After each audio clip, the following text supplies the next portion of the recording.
Everybody, thank you for tuning in to Game Informer. I'm your host, Alex Van Aken, and today we're going to be taking a look at some of this exclusive gameplay footage that we have from Resident Evil 4 Remake Chapter 5. We're going to be seeing some church gameplay, some Ashley gameplay, and some of the cabin fight, as well as, just overall fighting Ganado and trying to stay alive. So we've got about 12 minutes of footage here to show you today. And I'm joined by Marcus Stewart. How are you, Marcus? I'm feeling great. I'm happy to be seeing this section again because, as I mentioned in the cover story I wrote, I've had a lot of fun playing it. Absolutely. We are, this footage starts out and we are, simply escaping from the church. This is, how many hours into the game would you say this is, Marcus? It's hard to say because we don't know how long the other chapters are. It's got to be at least probably like 3-ish hours, I would guess. Yeah. This is not our gameplay, by the way. If people are wondering, this is a B-roll that Capcom provided, so this is someone on the team playing, not us. Yes, we did play through this section, everything that you see today. An important disclaimer, Capcom did help out with accommodations for travel. That means like flights, hotel, in association with this cover trip. We didn't have any of those conversations. Like, that's our bosses that handle all that. We kind of just show up and do our job, but it is an important disclaimer. That being said, we are not influenced by that. Bruce, secure baby. Copy that. Is she okay? Affirmative. Well done, Condor 1. I'll dispatch a chopper ASAP. I'm sending you the coordinates for the extraction point. Make your way there, and don't let anything happen to Baby Eagle. Copy that. Hurry. The weather is getting worse. Roost out. So you see the Hunnigan conversations are in game now, which is nice. You can kind of move around while it's happening. Yeah, nice shot of the map there, going to the helicopter extraction point where nothing will go wrong, I'm sure. In the beginning you saw Leon and Ashley sort of just talking about like, hey, we need to get out of here. Fun fact, without spoiling, there's a little extra area in that upper deck that you can find if you don't want to just beeline it straight for that ladder. So keep an eye out up there. I found it on my playthrough. We are making our way through here. Leon being a gentleman, moving that out the way because he's all big and strong. Spread out. Okay.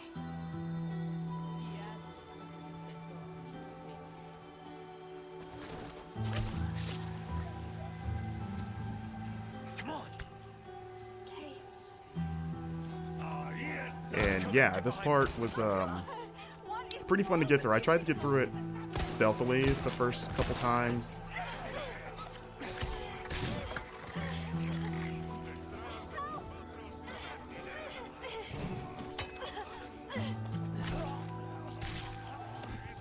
You okay?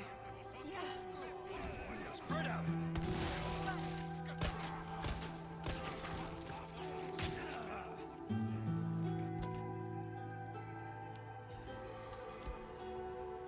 So you're going to notice there's going to be a few jumps in the clips here. Again, that's a Capcom thing, so this isn't going to be a straight run-through of the chapter. It's going to jump around at points.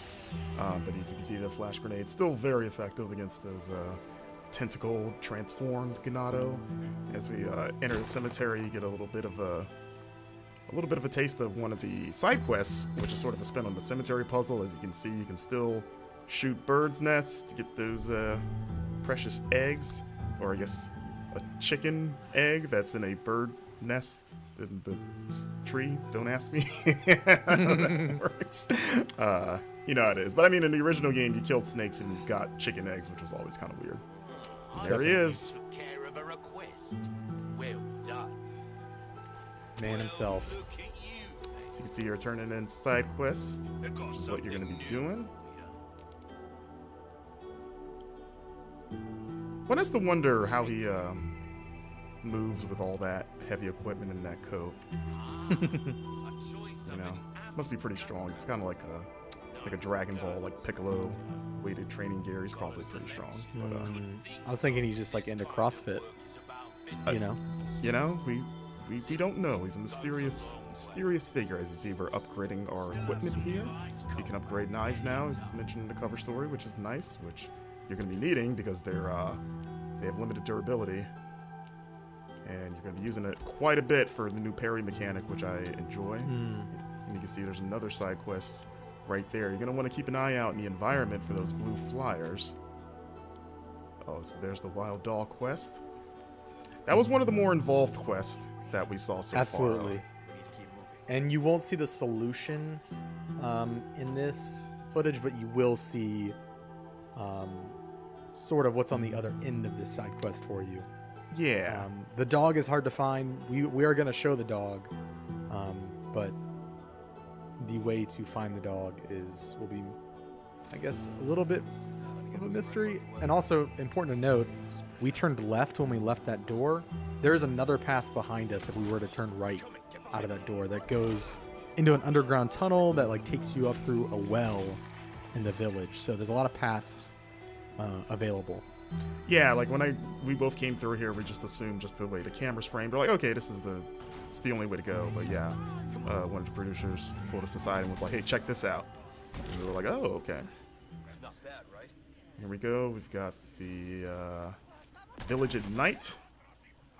The lady thought she could take a pitchfork to Leon. Didn't work out for her. And this is I was gonna just comment on the rain. I know that there's a lot of talk about Rain Gate. Rain Gate. I do agree. I think it can be tuned down a little bit. It does feel like intentionally, like it is intentionally obfuscating the environment, and kind of adds to that tension. Like you can't see what you're shooting. I do agree, though. It's a bit much.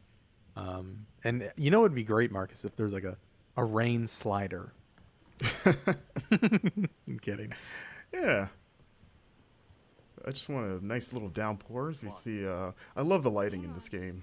You know, like it just the bloom on the flashlight and just how dark everything is. Like it just makes especially like interiors like this. If we lift Ashley up to do her thing, get Leon up there. Yeah, it just makes the interiors creepier. Like that, like the first time that owl made me jump because you just see the glowing eyes in the dark. Yeah, and you're like, oh my god, like what is that? I will say there were a couple times when I was playing the demo where I was kind of in a very dark environment and Leon wasn't pulling up his flashlight, which is kind of frustrating. So I'm just kind of like clambering around in the dark. It was mostly like outdoor. Oh, there he is, the dog. Look at that thing. It's got like a weird, almost like a scorpion tail. Now that I'm looking at it again. So yeah, Capcom also pointed out, for those wondering, that this dog is not the dog that Leon can rescue in the original game, because, you know, in this game, he's presumably dead. So, you know, at the time, we kind of were like, oh, maybe this is the dog, but they were very clear to point out, like, nope, different dog. And you're like, okay. But yeah, that dog fight is pretty hard. They also wouldn't definitively answer if it was the same dog in this game as in the old game. In terms of the one that's dead at the beginning of the game, they're like, maybe it's not the same dog, and it's like, okay. So you see a blue medallion up there as Leon takes it out. So you see it's 1 of 5. So I asked Capcom about that because in the original game it was kind of like 15 in the same area, and they said that that side quest reappears in different parts of the map. So you're going to be shooting. It sounds like you're going to be shooting medallions outside of just like the village area. And they just sort of like divided them into like batches of 5.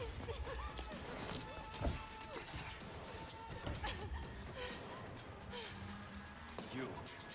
Hey, listen, I talked earlier. Yeah, about that.